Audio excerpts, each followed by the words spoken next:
Tá bom.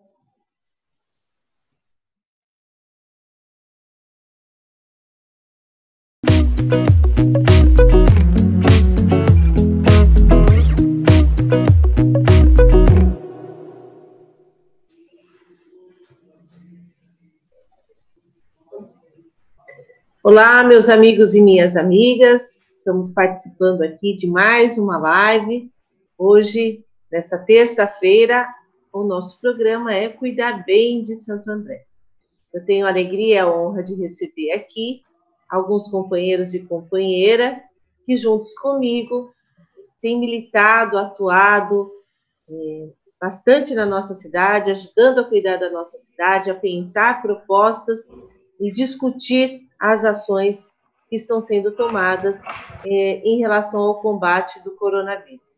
Hoje, nessa tarde, eu tenho a Deonete, nossa companheira, amiga e também funcionária pública federal, funcionária aqui da nossa Universidade Federal do Grande ABC, uma universidade importante, de grande expressão, e que foi conquistada para a nossa região somente depois que o nosso presidente Lula assumiu o cargo, né, de presidente, foi eleito presidente da nação, e só aí que a gente conseguiu trazer a Universidade Federal para a região do Grande ABC. Tudo bem, Dionete? Boa tarde a todos, boa tarde, Beth, Tiago, Grana. Oi, desculpa. Pode falar, Dionete. Desculpa. Eu sou servidora pública federal, como disse a Beth, moro no Grande ABC há 50 anos. Eu gostaria de dizer, como a Beth falou, da importância da nossa universidade para a região, que foi uma luta de mais de 30 anos, porque nós tínhamos as únicas públicas, eram pagas, todas as suas cidades do ABC, as grandes, tinham as suas públicas, mas eram pagas. Onde nós íamos estudar? Na USP. Quem é que conseguia trabalhar e ir para a USP? Então, essa foi uma grande conquista da administração do PT, do Lula, sim, que foi implementado durante o governo dele. A UFABC, novíssima, é uma das mais novas do Brasil, é de excelência, é de qualidade, é diferenciada, o seu projeto pedagógico é diferenciado. A qualidade é meio ruim de falar, mas é a qualidade dos nossos alunos, quando eles saem da universidade, o reconhecimento, os alunos internacional, onde eles estão. Nós tivemos também, junto com essa implementação da educação no Brasil todo, da ampliação das universidades federais, do ensino público federal, Ciência Sem Fronteira. Os alunos do Brasil inteiro tiveram a oportunidade de ir estudar fora do Brasil, 1 ano, e isso deu uma visibilidade para a universidade que hoje não existe mais. A visibilidade continua, mas hoje todos os programas estão parados. Não existe mais dinheiro, os prédios estão lá pela metade, inovação, cortes, isso é um prejuízo. Espera um pouquinho, Deonete, daqui a pouco a gente vai falar sobre isso. Desculpa. A gente já vai entrar nesse assunto, que é importante que você relate aqui as diferenças, né? A importância que os governos dão ou não para a educação, em especial para a nossa universidade, né? Claro. Eu tenho aqui também o Tiago Galo, Tiago, companheiro histórico nosso, militante atuante na defesa do direito à moradia. Tudo bem, Tiago? Olá, Beth, tudo bem? Queria dar um boa tarde aí à nossa próxima prefeita, vereadora combativa aqui, Beth Sirac, a companheira Deonete aí, companheira também que eu estou conhecendo agora mais recentemente, mas que tem uma trajetória também nessa questão da área da educação e do funcionalismo público. O companheiro Carlos Grana, que prefeito no qual eu tive a honra de poder trabalhar junto, né, na última gestão em que ele foi prefeito. Tive a oportunidade de trabalhar no SEMASA, na área do saneamento ambiental, nos núcleos e favelas da nossa cidade, núcleos e favelas esses e comunidades que estão bastante vulneráveis aí nesse período de pandemia e vou ter a oportunidade de falar um pouco sobre isso, Beth, com você, com o Grana, Deonete, com todos os internautas também que estão nos acompanhando. Uma boa tarde, vamos ao debate.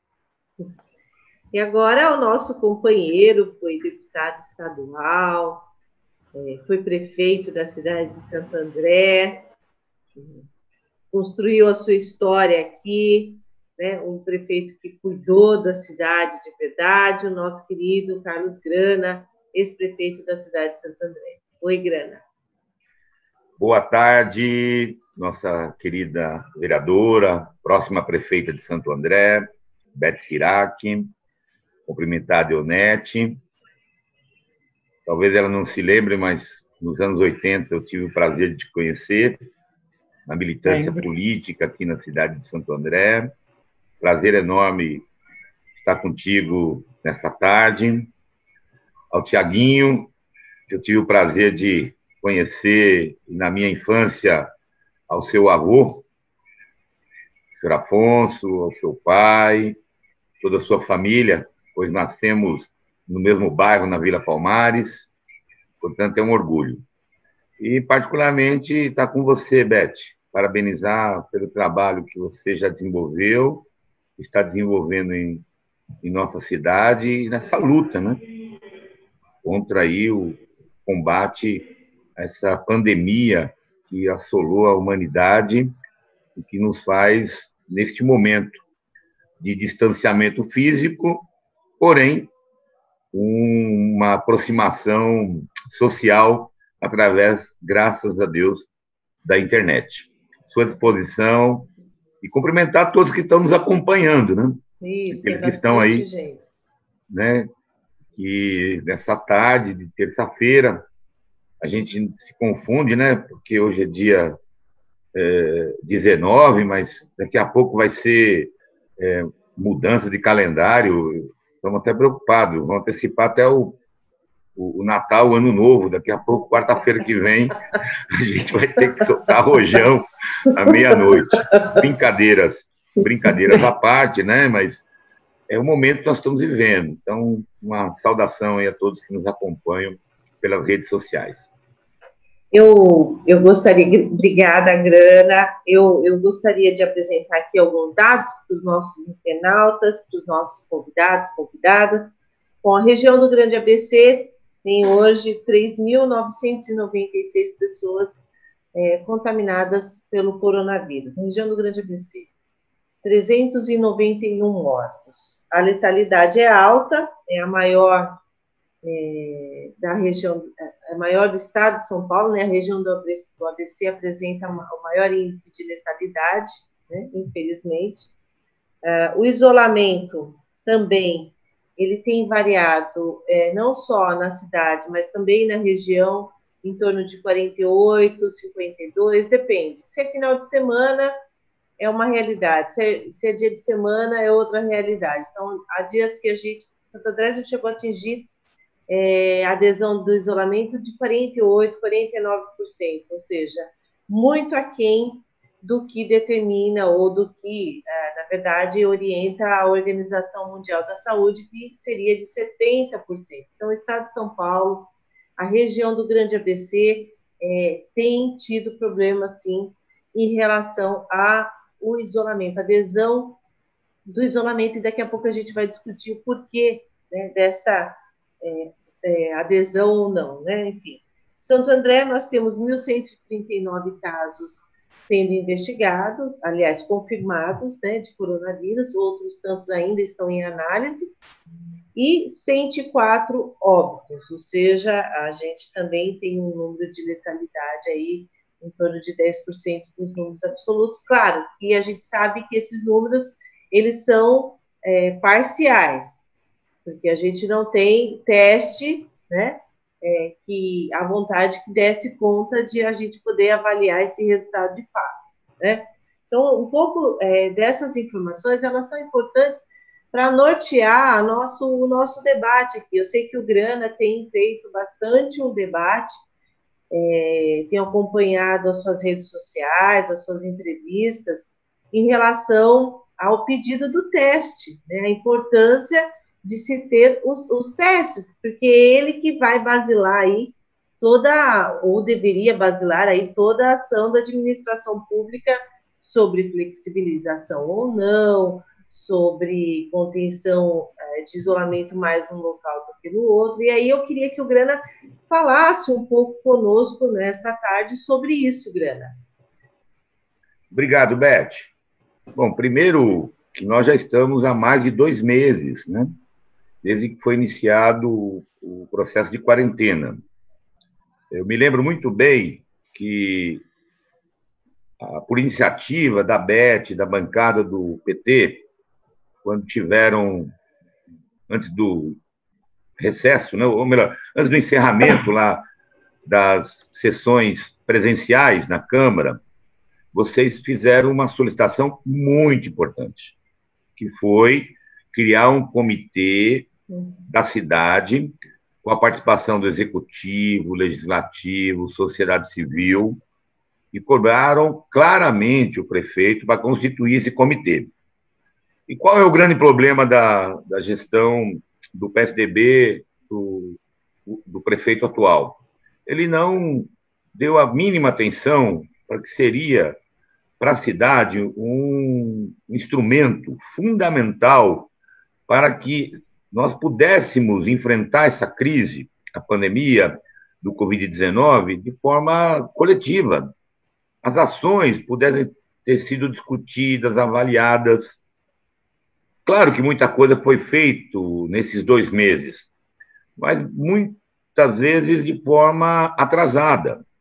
Vamos só relembrar, a Beth propôs várias ações, né? A questão dos testes é urgente, porque Santo André, infelizmente, é uma das cidades do próprio ABC que menos tem realizado os testes, né?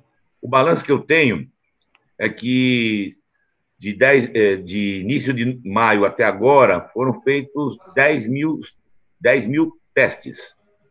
Dos 10 mil testes realizados aqui na cidade, com comerciantes, comerciários, ampliou para os servidores públicos, né? O pessoal que está em área de funções essenciais, mais de 4% foram identificados como positivo. Isso significa que nós temos só nessa pequena margem de testes, dos 720 mil habitantes em Santo André, 400. Se nós considerarmos a população de Santo André, nós podemos dizer, por analogia, que nós temos mais de 30 mil habitantes na cidade que estão contaminados, estão infectados, e muitos são assintomáticos, ou seja, não apresentam sintomas e, consequentemente, é um risco.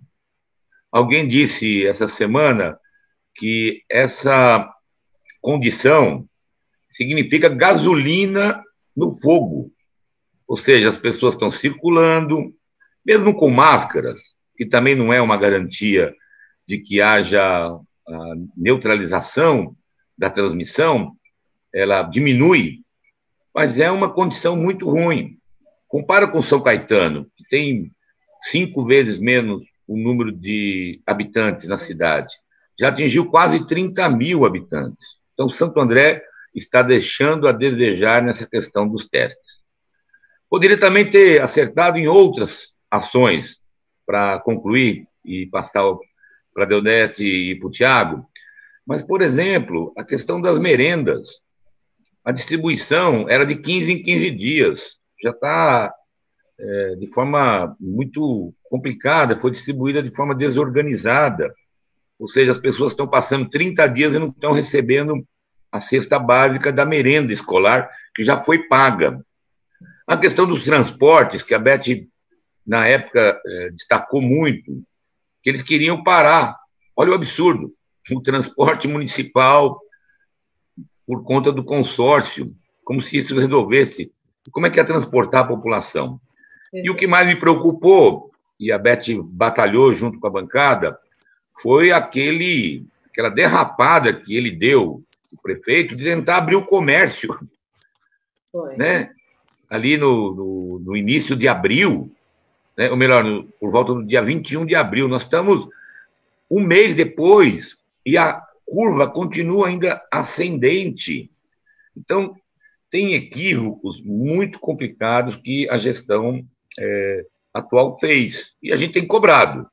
Eu acho que o nosso papel principalmente da Beth, e tem feito, inclusive com muita competência, é que a gente não pode admitir derrapagem. A crise é muito grave. Qualquer erro, né, fora da curva pode implicar em vidas, pode implicar em a gente conseguir superar. Claro, todos nós desejamos que o mais breve possível a gente retome a economia na plenitude. Não é que dizer que Santo André parou. Santo André não parou. Muitas atividades estão sendo desenvolvidas. Agora, nós desejamos voltar à atividade na plenitude, mas para que a gente volte, para finalizar, na plenitude é preciso que a gente cuide bem de enfrentar, principalmente, a defesa da vida das pessoas, né? É isso. E quanto mais rápido a gente salvar a vida das pessoas, evitar que mais pessoas se contaminem, é o caminho mais rápido para a gente poder voltar a ter a economia pujante, como é a cidade de Santo André. É isso mesmo, Grana. E a gente tem feito um papel, uma atuação, né, de questionamento.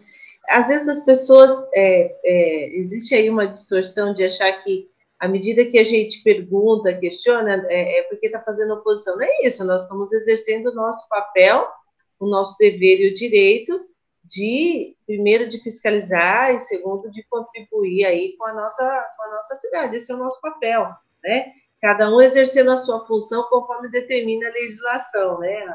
A nossa Constituição, a nossa lei orgânica. O papel do vereador é fiscalizar, mas é também ajudar, contribuir, fazer o diálogo. À medida que a gente faz o diálogo, que a gente apresenta a proposta, faz a discussão, a gente também está contribuindo com a cidade. E uma das contribuições que nós demos foi exatamente a sugestão de criar um comitê de crise para que toda a nossa sociedade, os vários segmentos, setores, pudessem, juntos, né, com o executivo, o parlamento, o judiciário, enfim, discutir tudo que está acontecendo na cidade, buscar saídas, né? Enfim, mas não quis. Mas a gente aí foi criado um comitê, que daqui a pouco a gente vai falar sobre ele também. Tiago, você é uma pessoa que atua bastante também nas periferias, tem aí na sua história uma trajetória dedicada à luta em defesa, né, da moradia popular. Vou acrescentar a essa pergunta que eu vou te fazer um dado bastante importante. Foi feita uma pesquisa por uma startup, né, que envolveram professores da USP, e uma das cidades que eles analisaram foi, inclusive, Santo André, né? Qual que foi uma das observações? Eu não tenho todas aqui agora, mas uma das observações foi o seguinte: a curva, né, essa curva que analisa o índice de contaminação, etc. e tal, para a classe A e B é uma, para a classe C é outra, para a classe D e E é outra, né? Então, o que eles disseram? Que a análise deve ser feita a partir de duas curvas diferentes. Então, vamos lá. A classe A e B, que são classes que estão, de alguma forma, economicamente resolvidos ou garantidos, enfim, que tem moradia, que tem um emprego formal aí que lhe dê aí condições de ficar no isolamento, é uma coisa. A curva que diz respeito à classe D e E, esse que é o X da questão. Porque essas pessoas, eles mediram, então, a classe C chega a sair até 50% a mais do que a classe A e B. Por quê? Porque precisa ir mais para o supermercado, precisa ir para a farmácia, precisa realizar alguma atividade, ou porque está na informalidade, ou porque tem algum emprego que está relacionado a serviços essenciais, certo? A classe D e E, ela sai 87% a mais do que a classe A e B. Por quê? Porque essa pessoa, primeiro pelas condições de moradia, né? Pelo número de pessoas que habitam essa casa, pela informalidade, pelo desemprego, pela necessidade de vender um produto de manhã para poder jantar à noite. Então, assim, as desigualdades, elas são gigantescas, né? E essa curva, ela precisa ser, então, analisada de forma diferente. O que chamou bastante atenção, então, nesse sentido, é como que a gente cuida, né, dessas pessoas numa situação de tamanha diferença, de tamanha desigualdade. Alguns diziam assim, o coronavírus ele é democrático. De fato, é vírus, qualquer um pode ser contaminado. Mas o que a gente vê é que agora ele chegou na periferia. E aí é devastador, porque as condições de moradia, as condições de trabalho, é muito diferente das demais. E aí você, como é uma pessoa que atua nessa área, eu gostaria que você falasse um pouco, comentasse um pouco sobre isso, sobre essa situação, como é que você está vendo? Perfeito, Beth. Aqui em Santo André, falando um pouco da realidade nossa aqui da cidade, nós temos aqui mais de 160 comunidades, né? São 139 regiões que ou passaram por processo de urbanização ou estão passando por algum tipo de intervenção, e outras que são conjuntos habitacionais, conjuntos que foram produzidos, por exemplo, na nossa gestão, né, levando moradia a mais de 3 mil famílias aqui da nossa cidade, famílias de baixa renda que não tinham acesso à moradia. Como todos sabem, a cidade ela passou por um processo de desenvolvimento urbano que foi completamente desordenado. Né? Boa parte das regiões foram ocupadas justamente por aquelas famílias que estão excluídas da possibilidade de ter moradia. E aí, nessas comunidades, a gente encontra essa realidade, né? São vielas, ruas extremamente estreitas, milhares e centenas de famílias ocupando espaços pequenos, espaços que não estão adequados, sem saneamento ambiental, sem saneamento básico, muitas vezes até sem água. A gente fazendo uma grande campanha, falando da importância de higienizar as mãos, de manter a higiene. Como falar isso para as famílias que residem nessas comunidades se falta água, que é o básico, se falta sabonete. Esses dias eu vi na televisão, e aí eu estou falando da televisão porque é algo que todo mundo vê, mas eu tenho me deparado diariamente com essas condições de pessoas que têm 2 sabonetes para passar o mês inteiro. Então, obviamente, essa população e essa curva, Beth, que você coloca e que as pesquisas também apontam e sinalizam, elas atingem essa população que é muito mais vulnerável, porque é uma população que não consegue manter, por exemplo, todas as regras recomendadas de isolamento social. Precisa sair para trabalhar, quando sai para trabalhar, retorna a casa, e aí transmite o vírus para mais 8, para mais 3 pessoas, por sua vez, para mais 3, 4, e assim sucessivamente. Né? Eu acho que o poder público tem, e o Estado tem como principal papel, na minha opinião, corrigir as distorções sociais que existem na sociedade de maneira geral, seja no país ou no município. Né? Aqui em Santo André, nós temos praticamente 30% da população vivendo nessas regiões. E o Estado tem um papel fundamental, que é corrigir justamente essa distorção. A distorção daquele que mora num bairro regularizado, que tem saneamento, que tem todas as infraestrutura e todas as características urbanas para ter mais qualidade de vida, o Estado ele tem que corrigir a distorção e levar qualidade de vida para essa população que, por sua vez, não tem essa condição. Eu tenho atuado em muitas atividades. Aqui em Santo André, o MDDF, por exemplo, fez um trabalho formidável, escreveu um projeto para a Fundação Banco do Brasil, né, foi selecionado e levou alimento de qualidade para cerca de 1.000 famílias nessa primeira etapa, nessa primeira fase aqui da cidade. E aí, gente, a gente que atua no movimento popular, a gente tem um papel muito importante de cobrar do poder público, sim, que implante e faça políticas públicas imediatas para poder dar condições a essas famílias de combater o coronavírus. Agora, a gente também tem que ser solidário, porque é isso, a família que mora lá no Jardim Santo André, no Cruzado, no Lamartine, né, ou no Morro da Quibon, ou lá na Espírito Santo, do outro lado da cidade, ou na Vila Palmares, em qualquer região dessa cidade, essas famílias, elas precisam comer, elas precisam se alimentar, elas precisam ter condições de fazer o mesmo combate. E aí nós levamos o MDDF levou o alimento através de um programa e de um projeto a essas famílias.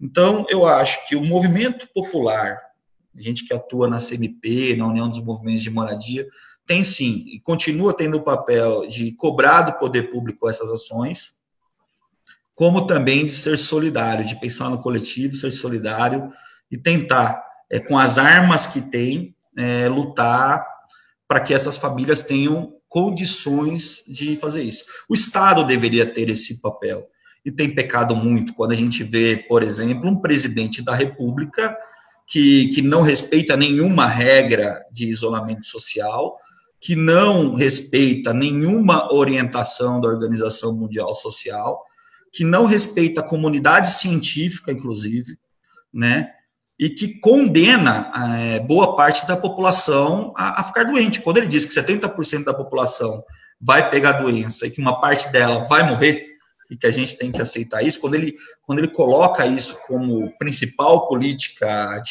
de articulação contra uma pandemia, que é o que o mundo está enfrentando, ele está sendo extremamente irresponsável, né, injusto e não cumprindo o principal papel dele, que é o de corrigir as distorções sociais que existem em nosso país, né? Então, nós, enquanto movimento popular, temos que fazer essa luta.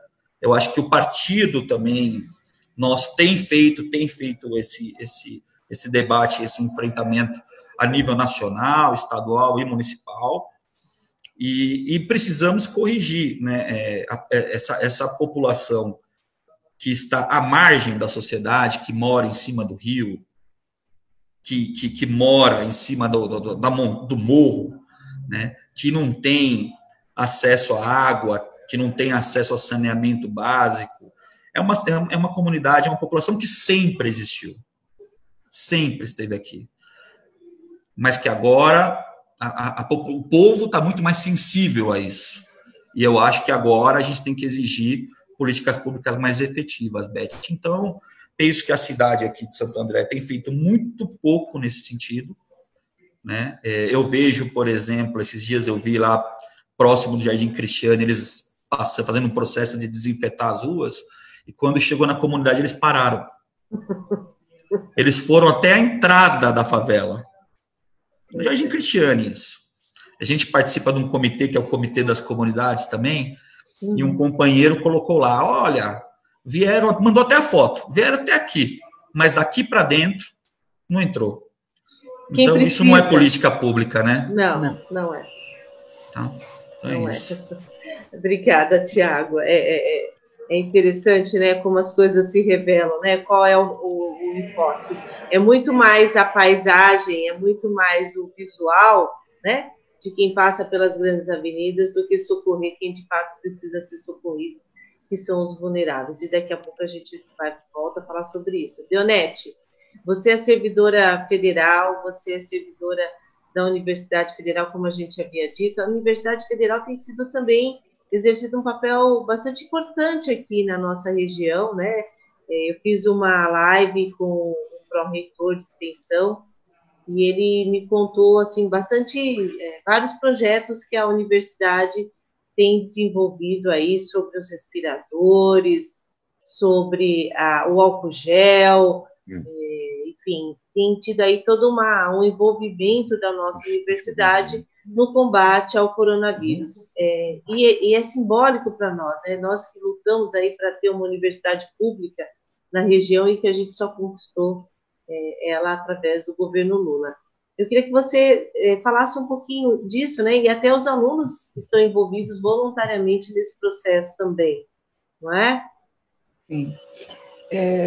Destacando, como você disse, o envolvimento da Universidade Federal na prática, álcool gel, máscaras, tem o Covidata, que é um mapeamento, que é uma pesquisa que você responde e tem indicações para ir ou não numa consulta médica. Então, você tem uma série de atividades. As atividades da UFABC poderiam ter sido muito maiores, deveriam ser muito maiores, mas nós temos uma coisa muito que o Brasil inteiro está passando, que é o corte de verba. Nós não temos as atividades, nós não temos essas atividades. Desculpa, um minuto. Desculpa, gente. Nós não temos condições hoje de ter todo mundo trabalhando. Eu hoje trabalho na minha casa com o meu computador, porque a universidade não tem computador, aparelhos para todo mundo trabalhar. Todos os servidores estão trabalhando em casa. É uma coisa assim que o governo federal insiste, o ministro da Educação insiste em dizer que nós fazemos balbúrdia. Nós não fazemos balbúrdia. Nós estamos aqui para trabalhar. Os alunos da UFABC, foi uma luta muito grande para continuar recebendo bolsa. Os alunos são vulneráveis, nós temos metade dos nossos alunos são de escola pública. Esses alunos tiveram que voltar para suas casas e muitos moram em favelas. Nós temos EAD hoje, estamos com EAD para alunos que não têm computador, fizemos uma doação muito grande, passamos isso para a comunidade, recebemos um grande apoio, mas é um aluno que não tem internet onde mora. É essa a governabilidade, entre aspas, do governo federal. Por mais que o público faça, que os servidores públicos estão fazendo, hoje quem está na linha de frente é o servidor público. A saúde é servidor público. A educação, como o Granas mencionou, a educação, quem é que está distribuindo as cestas? É o servidor público. Quem é que está na linha de frente de vacinação? Hoje você tem um desgoverno tão grande municipal que passa a GCM aqui na Rua Oratório, onde eu moro, a GCM passa e fica olhando como se nada tivesse acontecendo. Todo mundo na rua, todas as lojas abertas. Eu fico pensando, quando que nós vamos voltar para a rua? Será que se há 60 dias, se o governo municipal, se a prefeitura tivesse ouvido a demanda da sociedade, a demanda do legislativo, vamos fazer um comitê, vamos todos sentar e pensar juntos, será que a gente ainda estava dentro de casa? Não foi como você disse, Beth, quando nós damos ideias, nós não estamos fazendo oposição, nós queremos uma cidade melhor. Para mim não interessa a minha vida, a sua vida, a vida do povo que está na comunidade, é a mesma vida. Só que valor, né? É a mesmo valor, só que eu tenho como comer. Eu tenho. Aquela pessoa que sai todo dia para trabalhar, para botar comida na mesa. Quando você faz um fechamento, que é esse agora do final de semana, que vai ter na cidade de São Paulo, por que não senta o consórcio e faz, sei lá, uma ideia, a mesma coisa? Se fecha, só que se faz a propaganda necessária, se faz. Nós temos um desgoverno na cidade de Santo André, porque é fácil falar, fique em casa. Eu saio uma vez por semana para ir no supermercado. Será que a minha vizinha aqui da frente tem o que comer hoje? Será? Então, é essa pergunta que eu acho que tem que ser muito importante. Que vidas são essas? A minha vida vale tanto como qualquer outra. Obrigada. A gente não pode ter uma cidade, uma nação, que o valor da vida tenha 2 pesos e 2 medidas. Para uns valer mais e para outros valer menos, né? Grana, a gente tem visto, lamentavelmente, a postura, né, do presidente do Brasil, uma postura lamentável, uma postura de um genocida, né? Porque quando a crise iniciou do coronavírus, ele negou, o tempo todo ele negou. Quando nós chegamos a 10 mil mortes no Brasil, ele disse daí. Quando chegou a 12, 13, ele foi fazer um churrasco. Então, é lamentável que esses exemplos, porque a política, né, a formação das pessoas, se faz pelo exemplo. Né? E o exemplo que é dado pelo nosso presidente da República é o pior possível. Né? Ele, num primeiro momento, ele imediatamente socorreu os bancos. Já liberou R$1 trilhão, ajudou o sistema financeiro, e quando foi para ajudar com o serviço emergencial, com o auxílio emergencial, ele demorou bastante, porque o valor que ele queria fornecer era de R$200. Né? Aí nós que somos partidos de esquerda, PT, enfim, brigamos para que fosse um salário mínimo, ao menos. Né? E, bom, até que foi aprovado no Congresso, chegou aí um valor médio de R$600. Muita gente não conseguiu receber ainda nem a primeira parcela. E aí, Tiago, só sendo muito solidário para poder dar conta do agravamento das desigualdades sociais que nós estamos vivendo, por isso estamos chamando aqui de coronacrise, né, Grana? Acho que você pode falar um pouco sobre isso, a postura que tem sido adotada, infelizmente, no nosso país. Liga o fone, Grana, senão a gente não vai te ouvir. Todo mundo faz assim, vai me mediar. Beth, acho que você foi num ponto central. No mundo, aproximadamente 215 países têm já uma situação de contaminação do Covid-19. E é unânime que todos os líderes mundiais dos seus países estão, independentemente de posição, de esquerda, direita, de centro, todos estão com a mesma visão.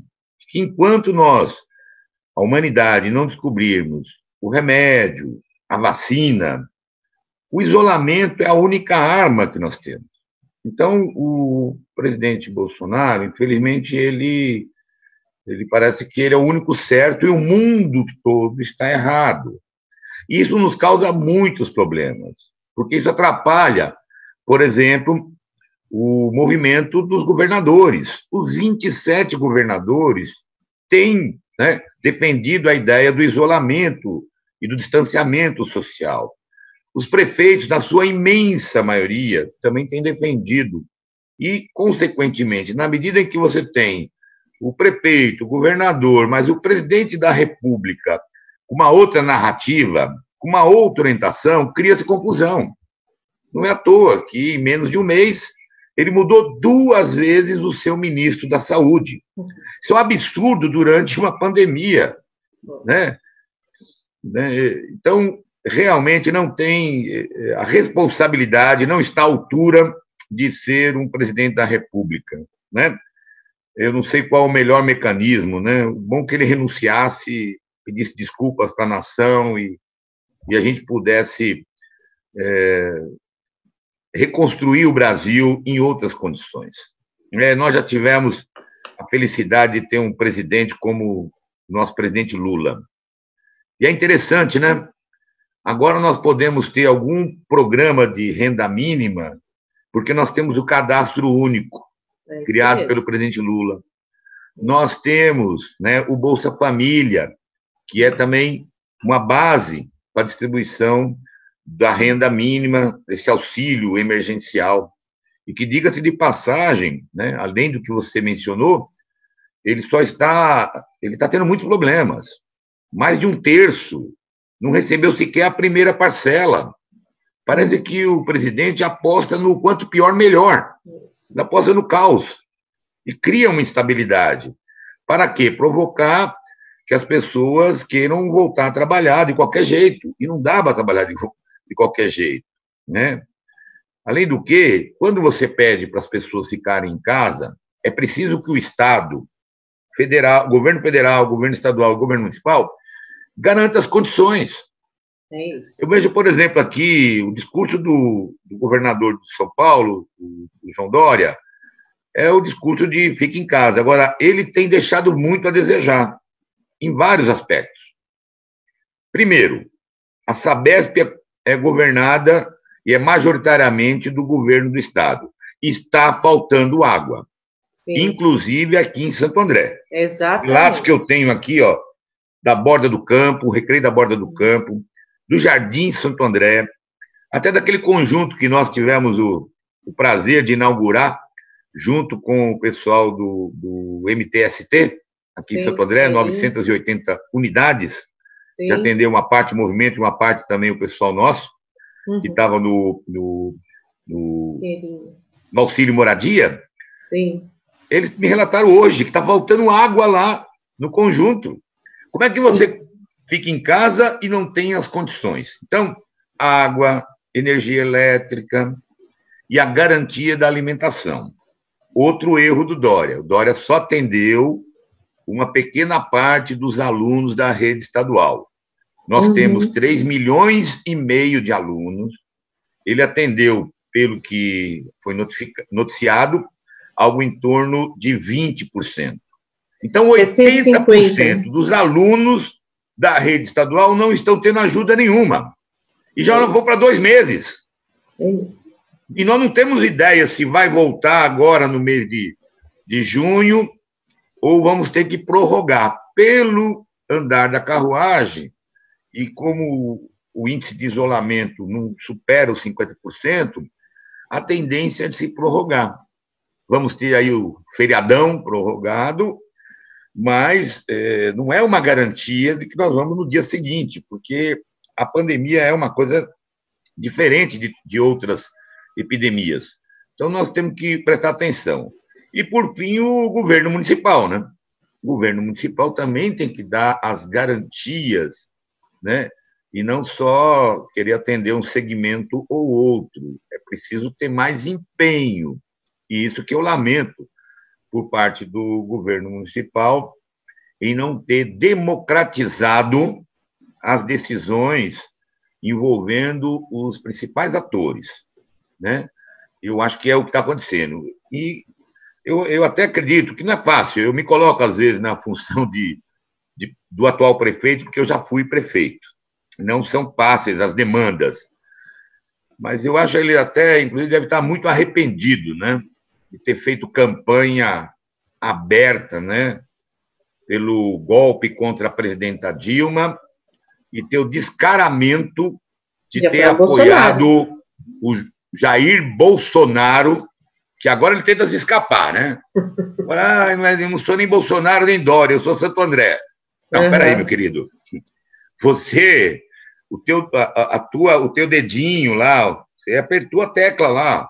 Você fez campanha para apoiar o Bolsonaro. Não esquecendo que ele suspendeu o contrato com o pessoal da limpeza e ia colocar quase 500 mulheres aí na rua. Se não fosse o povo ter se manifestado, a gente ter se manifestado, ele teria colocado 500 mulheres, né?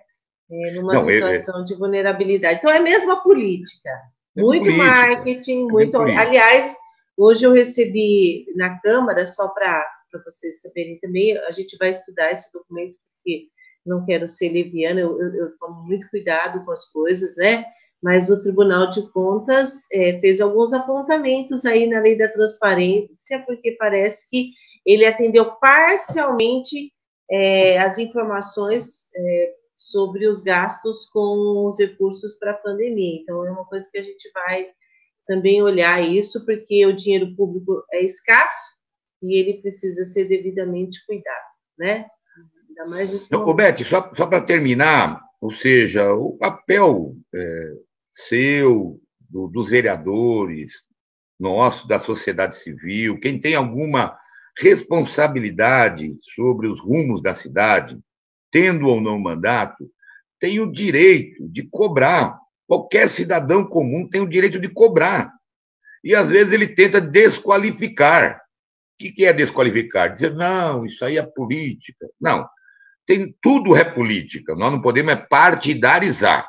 Isso. Né? Por outro lado, ele começou a fazer diariamente pronunciamentos. Depois a coisa não andou muito bem, ele começou a fazer um dia sim, um dia não.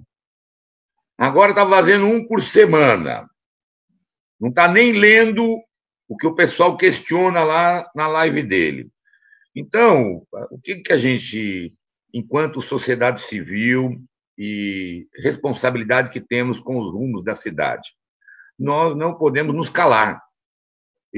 Eles desejam que a gente fique calado. Nós não podemos se calar nem diante do Bolsonaro, nem diante do governador Dória, e muito menos diante do prefeito de Santo André, que tem a responsabilidade de verdadeiramente trazer transparência. E transparência significa apresentar de forma clara. Não adianta ficar anunciando números, né? Eu não entendi até agora por que nós temos 3.500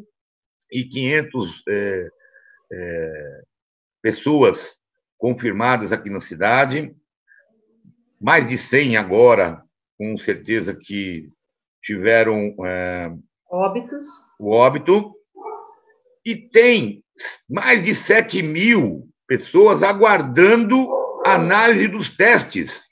Ou seja, qual é a situação real? É isso que nós queremos saber. Qual a situação real e não ficar maquiando, né? É muito bom ter o hospital de campanha, se bem que o ideal seria fazer como o Marinho começou em São Bernardo, né, no seu governo, e agora foi inaugurado essa semana um hospital em São Bernardo do Campo, né? Porque o hospital de campanha ele serve temporariamente, né? Depois ele é alugado, né?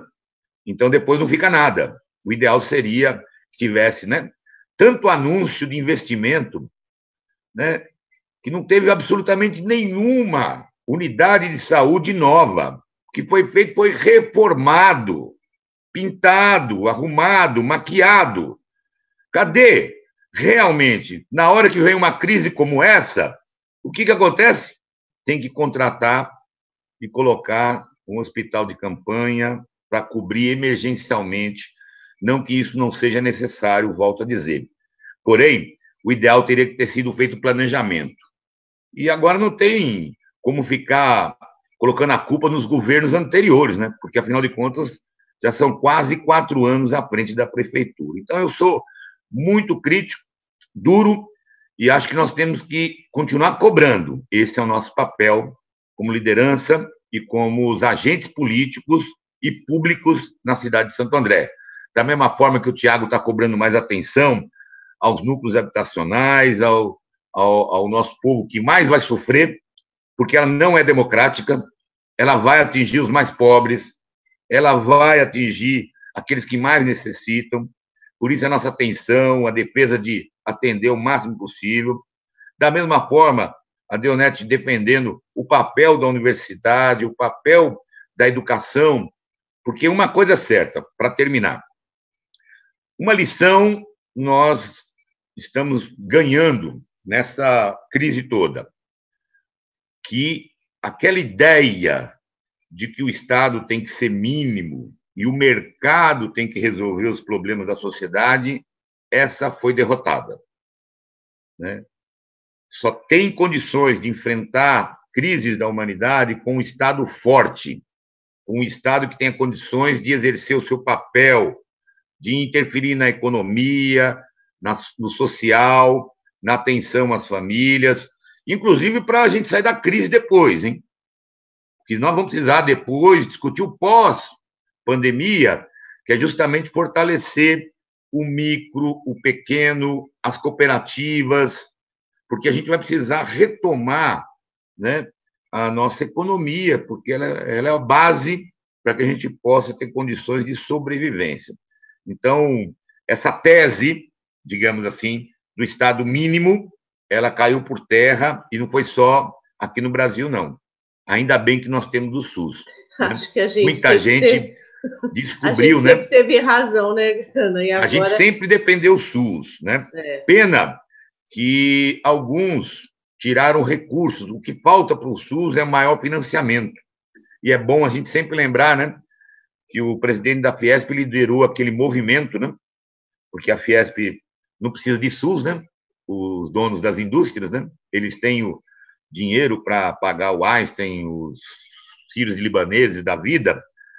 Então, a população precisa do SUS, e ela tem uma descoberta imensa. Então, eu acho que a gente vai sair dessa pandemia, vai passar, com certeza, um pouco mais, um pouco menos de tempo, mas a gente vai ter algumas lições que definitivamente são muito importantes para que a gente garanta aquilo que você luta tanto, Beth, por políticas públicas efetivas, permanentes, e que têm uma influência decisiva na vida das pessoas, seja na saúde, na educação, mas na segurança pública, na assistência social, né? Então, são aspectos que eu acho que a gente se fortalece a defesa de ter um Estado mais forte, mais presente, e que ele é decisivo, que a gente possa ter, pelo menos, esse ensinamento, acredito eu, após a pandemia. É isso mesmo, Grana, muito bacana a tua exposição. E já fazendo um link aqui com o Tiago, nós sempre tivemos, nos nossos governos, seja na esfera municipal ou federal, né, tivemos a alegria de poder governar esse país e mostrar a diferença de políticas públicas que dessem atenção, de fato, às pessoas que mais precisam da mão do poder público. E a gente vive uma grande ironia, né? Quem sempre, historicamente, defendeu o Estado mínimo, né, as privatizações, o esvaziamento do Estado, hoje está vendo a importância que se tem a presença do Estado. E eu estou aqui na linha do presidente Lula, né? Vamos fabricar moeda, vamos imprimir notas, vamos imprimir dinheiro, depois acerta. O que não pode Tiago, o povo da periferia se expondo, né, por uma questão real, né, de falta de condições de existência, de subsistência, e aí, o perigo de se contaminar e contaminar outras pessoas, inclusive, né, e que se a gente tivesse a mão forte do Estado, essa realidade seria diferente, e é isso que eu quero que você comente um pouco conosco, essa realidade, você que faz parte do movimento, não só do MDDF, mas, enfim, de vários movimentos sociais, a situação dessas pessoas extremamente precarizada, e aí se a gente tivesse um governo de fato forte, talvez essa realidade seria diferente, não só do governo federal, mas também do governo municipal, porque até agora não tem uma atuação efetiva sobre isso. Então, Beth, eu vou usar alguns exemplos do que nós estamos enfrentando. O escritório aqui do movimento nosso, o Movimento de Moradia, onde a gente atua, fica aqui na Cesário Mota, aqui no centro de Santo André, muito perto da Casa Amarela. Todos os dias, o que a gente tem visto aqui é o seguinte, são os moradores de rua, por exemplo, população moradora de rua, indo aqui no Bom Prato, pegando uma marmitinha, comendo sentado na calçada, na guia, deixando sem higiene nenhuma, né? População totalmente desassistida, E aí é onde o Estado deveria ser ainda mais forte, que é de fornecer esse alimento, de nem cobrar por esse alimento. Aí é onde o Estado deveria ser mais forte, de dar condição para que a pessoa tenha o mínimo de higiene para se alimentar. Isso não existe. Aqui no centro de Santo André, basta qualquer pessoa vir aqui. Quem está aqui no centro da cidade, chega aqui às 11 horas da manhã, 10h30, já tem uma fila dobrando aqui a esquina, e quando é meio-dia e meia, meio-dia, as ruas todas já com a marmita, né? Já jogada na rua, o cara terminou de comer, joga lá de qualquer jeito, o morador de rua não tem nem lugar para lavar a mão, quer dizer, ele está numa situação pior do que antes. Pior do que antes. Você tem pessoas na comunidade, por exemplo, esses dias eu estive com o pessoal conversando com todos os cuidados possíveis também com o pessoal ali da Missionários, e é isso, falta de água, os filhos sem aula, eles divulgando, o governo municipal, os governos divulgando as aulas online, mas ali ninguém tem internet. Quer dizer, as crianças não estão assistindo aula, não estão tendo aula. Né? Por que não... para mim, um Estado mais forte devia ser um Estado, aquele mesmo Estado que não deveria permitir que pessoas se alimentassem de qualquer forma na rua, e, aliás, que nem morassem na rua, esse mesmo Estado deveria dar condições e acesso para que as crianças, então, se vamos ter aula à distância, que tenham o mínimo de condição para isso. A gente já sabe que seria muito difícil, porque aquele pai, aquela mãe que muitas vezes não vão poder acompanhar o filho, porque tem que trabalhar, porque tem os problemas do dia a dia, não vão conseguir. Então, tenho visto pessoas saindo na rua para vender, para ter o que jantar à noite. E se não vender, não vai jantar. Né? E aí o Estado deveria ser forte. A proposta absurda de R$200 do governo Bolsonaro, né? A gente batalhar para levar pelo menos um salário mínimo, que já é mínimo. Já é mínimo. Já é, assim, certamente um dos menores salários mínimos do mundo é aqui no Brasil. Né? Já é muito pouco. E aí você consegue meio salário, um pouco mais que meio salário mínimo, atrasa o pagamento dessa população, deixa as pessoas em filas, que é uma desumanidade absurda. A gente viu mais de 5 horas de fila aí, e as pessoas indo procurar a Caixa Econômica. Sim, Caixa Econômica, lotéricas, muitas vezes para a pessoa chegar lá, não conseguir nem sacar os R$600, nem sacar os R$600. Isso é um Estado incompetente. Um Estado incompetente. Se o Estado não tem competência para saber quem precisa e quem não precisa do dinheiro, então que dê dinheiro para todo mundo. É isso. Ou renda básica de cidadania, como já pregava o Suplicy. Exato. O que não pode é escutar como eu escuto, às vezes até mesmo na periferia. Pessoas falam, mas tem ali a Mariazinha que não precisa e que está indo lá pegar esse recurso. Ora, se o Estado não sabe, nós não podemos penalizar quem realmente precisa, criminalizar quem de fato precisa de algum benefício, de assistência social, de programa de transferência de renda, principalmente nesse momento de pandemia. O que nós não podemos é criminalizar essa pessoa em detrimento da pessoa que faz errado, por pura incompetência do Estado. O Estado é completamente incompetente. Primeiro, é incompetente quando manda uma proposta de R$200 achando que a pessoa tem condição de sobreviver com isso. É incompetente quando faz uma divulgação dizendo que R$600 é suficiente e também não é suficiente. Né? É incompetente quando não consegue determinar quem precisa e quem não precisa dessa renda. E é criminoso quando manda esse mesmo povo ir para a rua trabalhar, né? Porque senão a economia vai parar, e diz que ou você ajuda a economia ou você ajuda a saúde. Isso não é incompetência, isso é crime.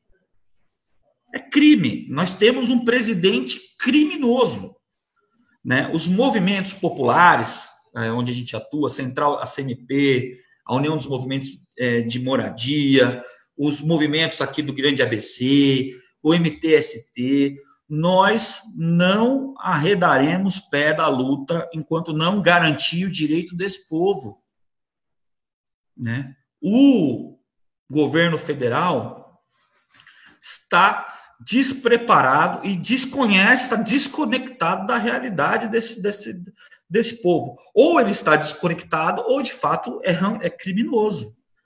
Porque quando você fala para a pessoa que você já está dando as condições para que ela fique em casa, o governo do estado tem esse discurso, fique em casa porque vocês têm condições. O governo municipal fala, não, hashtag fique em casa. Ok, eu também sou favorável de que a gente tem que ficar em casa e preservar. E quando tiver que sair, que a gente adote todas as medidas. Agora, esse povo, mesmo ficando em casa, está desprotegido. Mesmo ficando em casa, ele está desprotegido. Do lado da minha casa aqui, eu moro aqui numa travessa da Queiroz Filho, né? Tem aqui uma comunidade chamada Valentim Magalhães. Sim. Né? Tem uma... Eu para cortar caminho para vir para minha casa, eu passo por dentro dessa viela.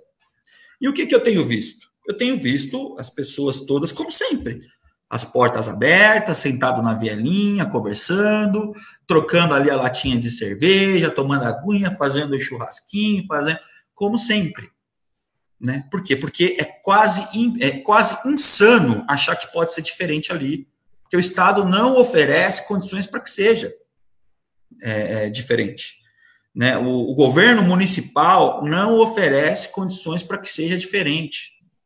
O governo estadual, mesma coisa. E o Bolsonaro, então, é um maluco. Né? Porque aí, assim, tá certo, tem que fazer isso mesmo. Né? Quer dizer, então, o que o Estado deveria estar fazendo? Olha, qual é a renda necessária para que essa pessoa não tenha que ir para a rua trabalhar? E garantir o direito a essa renda. Né? Qual o que é necessário fazer para que as empresas do nosso país não quebrem? Garantir financiamento para essas empresas. Né? Não há dinheiro, não há poupança suficiente no mundo para poder dizer que não vale a pena fazer isso. Tem que fazer. O Estado tem que ser dessa forma. E o Brasil tem reserva. Né? O nosso governo do PT, governo do Lula, governo da Dilma, garantiu reservas ao nosso país, capazes de fazer enfrentamento nesses momentos. Né? E o que nós vemos? Nós vemos eles pegando essa mesma reserva e garantindo os direitos dos bancos, das grandes multinacionais. Né? Enquanto isso, a população se mata por um prato de comida comendo a guia moradora de rua aqui, que é o que a gente tem visto. Então, é inadmissível, nós não podemos aceitar, Beth. A gente tem uma bancada aqui de vereadores na cidade de Santo André, uma bancada muito comprometida com a luta popular, né, com os movimentos sociais, uma bancada muito alinhada com as políticas mais progressistas e de esquerda da nossa atuação. Então, eu fico muito feliz de olhar a bancada sendo combativa, por exemplo, a algumas irresponsabilidades, inclusive no governo municipal. Quero deixar aqui, mais uma vez, a denúncia, Beth. Não é possível que a gente aceite que façam desinfecção de rua e quando chegue na porta da comunidade parem de fazer a limpeza. Né? A gente não pode achar que isso é normal, Deonete, grana, enfim. Não é normal. Né? Não é normal uma pessoa que mora 2 casas para o lado ter a sua rua sendo varrida, sendo limpa, se alimentando, e duas casas para dentro não tendo sequer varrição. Né? Não é normal, não dá para aceitar que isso seja normal. E é a população que mais vai sofrer, que mais está sofrendo. A curva demonstra isso, né? As periferias vão sofrer mais. Imagina a mulher, Beth. A mulher, mãe, arrimo de família, tendo que sair para trabalhar, voltar para casa, ter que cuidar de 3, 4, 5 filhos, né? E muitas vezes essa mulher diarista não está nem tendo nenhum tipo de serviço ou de trabalho, e por pura incompetência do governo, essa mulher não está recebendo sequer o auxílio emergencial. É muita injustiça com o nosso povo. Não dá para a gente entender que isso é normal. E aí tem essa coisa da política liberal, realmente. A gente está demonstrando que o liberalismo é o caminho errado, o Estado tem que ser forte. Agora, nós temos um governo Bolsonaro que ele não é liberal, Grana, ele é fascista. É um governo fascista. Ultraliberal, né? Um governo autoritário, né? Um governo que ninguém pode dizer que não sabia que ia ser. Né? Ninguém pode dizer isso. Então, estamos aqui firme na luta, tenho muita esperança e fé que nós vamos sobreviver a isso e que nós vamos sair muito mais fortes e mais humanos desse processo. Espero que a sociedade olhe para as periferias, olhem para as pessoas e de fato sejam mais humanas, humildes, solidárias e fraternas. É o que a gente espera da sociedade. Por isso a gente luta, tá? E não adianta, viu, Tiago, achar que não pega porque pega. Essa semana, ontem, anteontem, faleceu a irmã do nosso companheiro Serginho Virgínio, que morreu de Covid. Né? Então, assim, chega, né? Chega perto. Eu vou passar para Deonete, né? Deonete, o Grano, o Tiago aí, eles também têm muito conteúdo, muita vivência, muita história, e aí não dá para ficar brecando, né, a fala, porque eles têm muito que debater e ajudar a gente aqui. E as pessoas... Não, as pessoas estão gostando. Eu estou acompanhando aqui as falas, enfim, das pessoas na nossa página, todo mundo gostando muito da exposição de vocês e participando, interagindo, falando mesmo dessa coisa da falta de água, da questão do banco de alimentos, da falta de atendimento, enfim, as pessoas sabem, né, no dia a dia, você pode ir para os noticiários, falar o que você quiser, mas a pessoa que está deixando de ser atendida, deixando de receber o alimento, deixando de receber a água, deixando de receber o cuidado, que foi feito o teste, ela sabe que aquilo que está sendo falado não é bem do jeito que está sendo contado. Deonete, a gente acompanhou muito semana passada no 15M, né, a loucura, né, que tem sido o ministro da Saúde, Educação. Ministro da Educação, em relação à manutenção do Enem. E a gente sabe que uma das formas de tentar corrigir, né, o tamanho da desigualdade é justamente o direito à educação. E os alunos tendo que fazer o Enem, no momento de pandemia, que as escolas do Estado não têm aula. Se tem aula virtual, o que a gente chama de aula remota, porque não é nem EAD, porque EAD você tem uma plataforma, você tem que ter computador, celular, banda larga, internet, autodisciplina, você tem uma série de coisas para que você tem que ter o tutor, não tem nada disso, então é educação remota. O cara que está no terceiro ano do ensino médio não vai conseguir estar na mesma condição de igualdade de um garoto que está numa escola particular e que tem acesso a todos esses bens, né? E aí a gente tem feito essa luta. Eu queria que você falasse um pouquinho do seu papel, como é que você está vendo essa questão da educação e a defesa do ADI-ENEM. A Universidade Federal do ABC tem, desde o começo de 2000, lá em 2006, a divisão. Metade das vagas são para alunos de escola particular, metade das vagas são para alunos de escola pública. Então, eles concorrem com seus iguais. A partir de 2010, a Universidade Federal 2009, desculpa, já começa a usar o Enem. A universidade teve um único vestibular, ela usa o Enem, sempre usou, por quê? O rapaz, o garoto, a menina que está lá no Amazonas faz uma única prova e pode ir para o Brasil inteiro.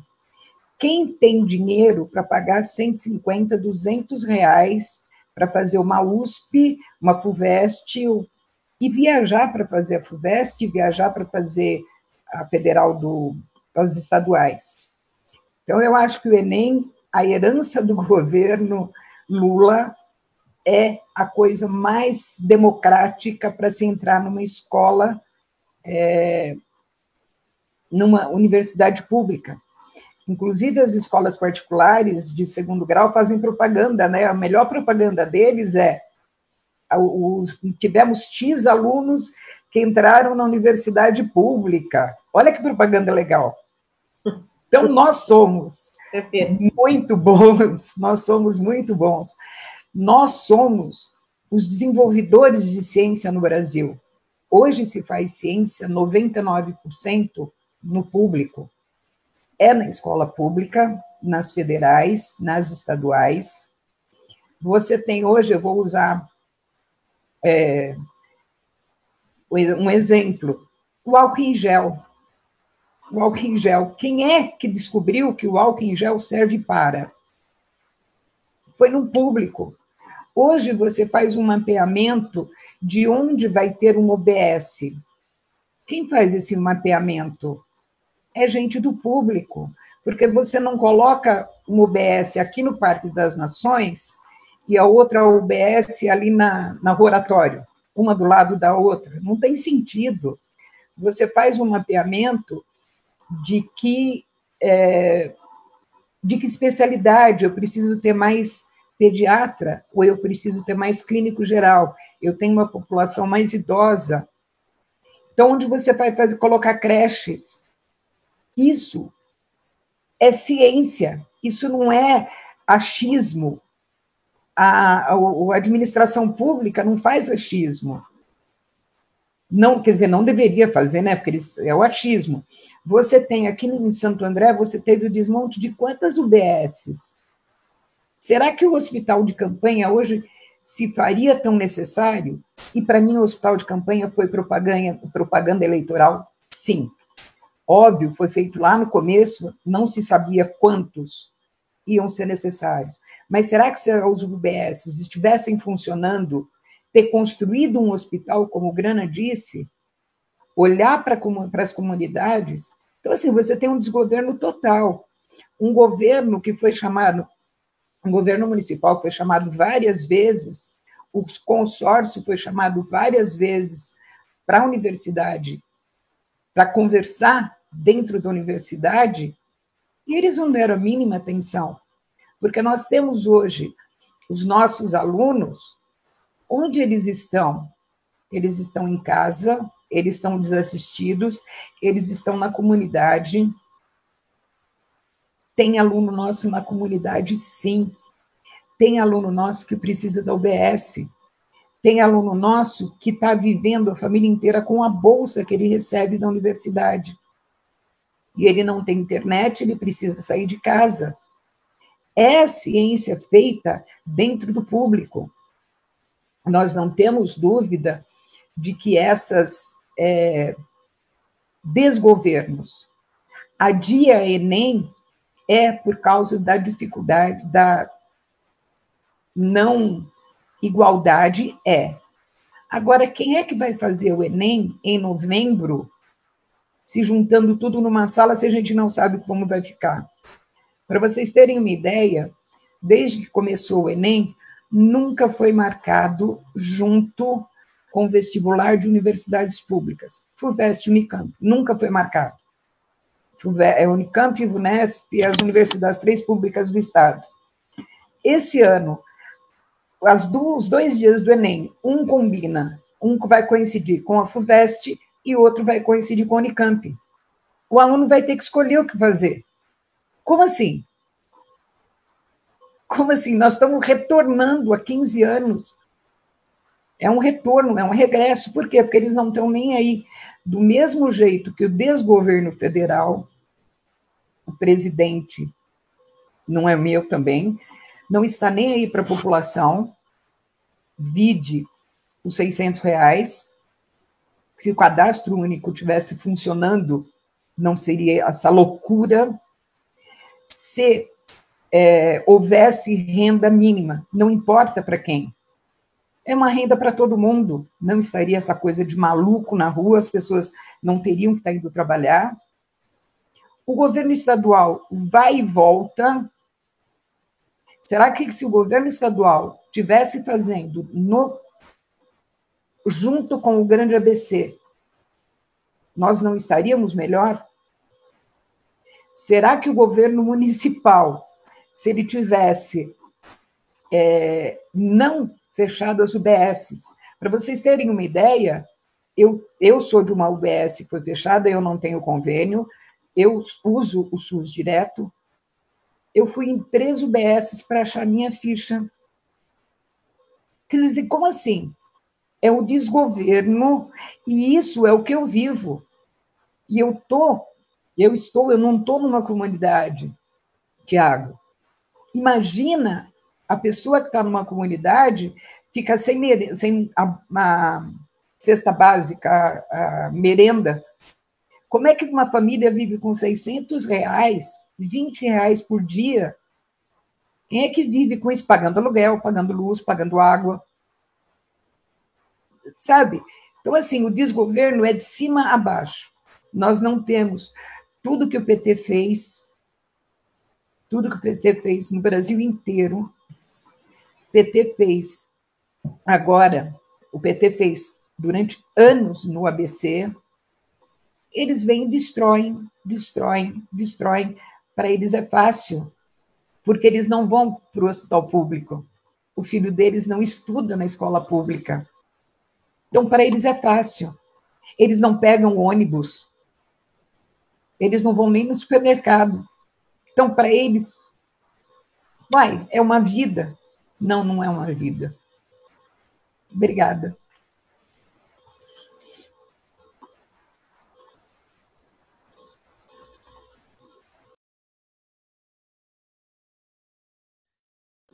Parece que nós temos uma sintonia muito grande, Donete, e eu, Tiago, e, claro, com a vereadora Beth, de que nós precisamos, algumas tarefas são fundamentais e prioritárias. No campo social, continuar lutando para que todas as pessoas tenham condições de garantir o auxílio de renda mínima, né? Eu até, muitas vezes, acho que não é só incompetência, eu acho que é proposital atrasar a distribuição dos recursos para provocar o caos, para provocar para que as pessoas acabem exigindo ou necessitem de ir ao trabalho. Deonete? Não, eu só queria colocar assim, quando eu disse a questão da incompetência, foi no sentido de não ter dado continuidade. Perfeito.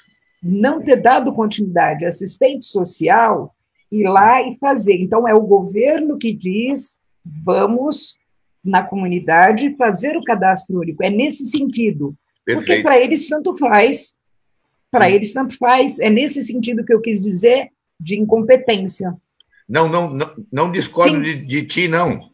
É que é o seguinte, nós temos, da mesma forma nós temos o SUS, Sistema Único de Saúde, que apesar do baixo financiamento, se demonstrou capaz de enfrentar esse grande desafio que a pandemia está nos desafiando.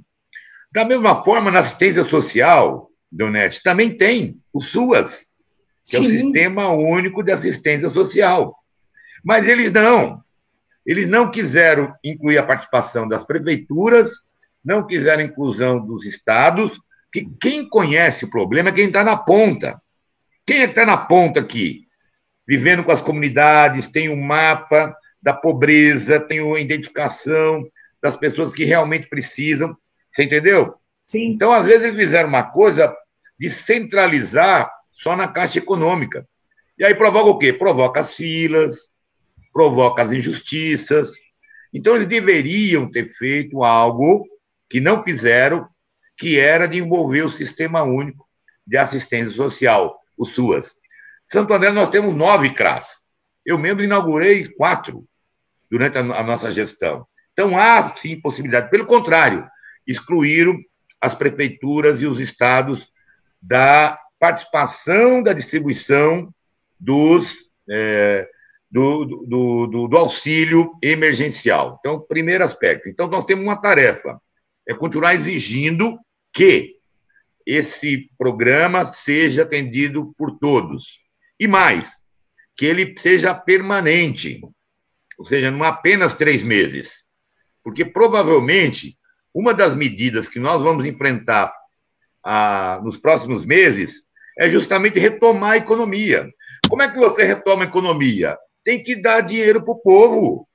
O povo tem que ter poder de compra. Sim. Se as pessoas têm como comprar, é óbvio, é uma coisa básica.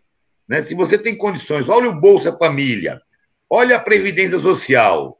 Tem cidade no Brasil que quem movimenta a economia são as políticas públicas. É você fazer a distribuição de renda. Então, eu acho que é uma tarefa fundamental. Alguns deputados já no Congresso, do PT e de outros partidos, estão colocando isso na pauta. Eu acho que é fundamental. Segundo, cobrado do Dória, no plano federal ainda. Eu acredito, confio, que a gente, através do Congresso e do Senado, a gente vai suspender o Enem. Eu estou acreditando. Obrigada, Grana. Obrigada, Deonete. Eu tive um probleminha aqui, caiu o computador, eu vim para o celular. Tecnologia ajuda a gente bem pra caramba também, tem hora, né? Acho que não sei se o Thiago Galo quer encerrar também, fazer uma despedida. Só fazer então, saudar aí todo mundo que acompanhou a nossa live. Agradecer aqui a Beth pela oportunidade de falar um pouco sobre como nós estamos enxergando essa grave crise econômica e social provocada pelo coronavírus e também de reforçar o nosso compromisso com a luta popular e pela garantia de direitos do nosso povo, que se intensifica agora com o coronavírus, mas que permanece logo depois com desafios ainda maiores e que vamos enfrentar junto. Tá? Muito obrigado a todos aí, um abraço a vocês. Obrigada, Tiago. Deonete, quer dar um tchau? Eu quero dar um tchau e dizer, adia Enem, não temos condição. Daqui, nós estamos em maio do ano que vem, nós vamos estar comemorando juntos no Paço Municipal, Beth, nossa prefeita. Vamos estar todos juntos lá.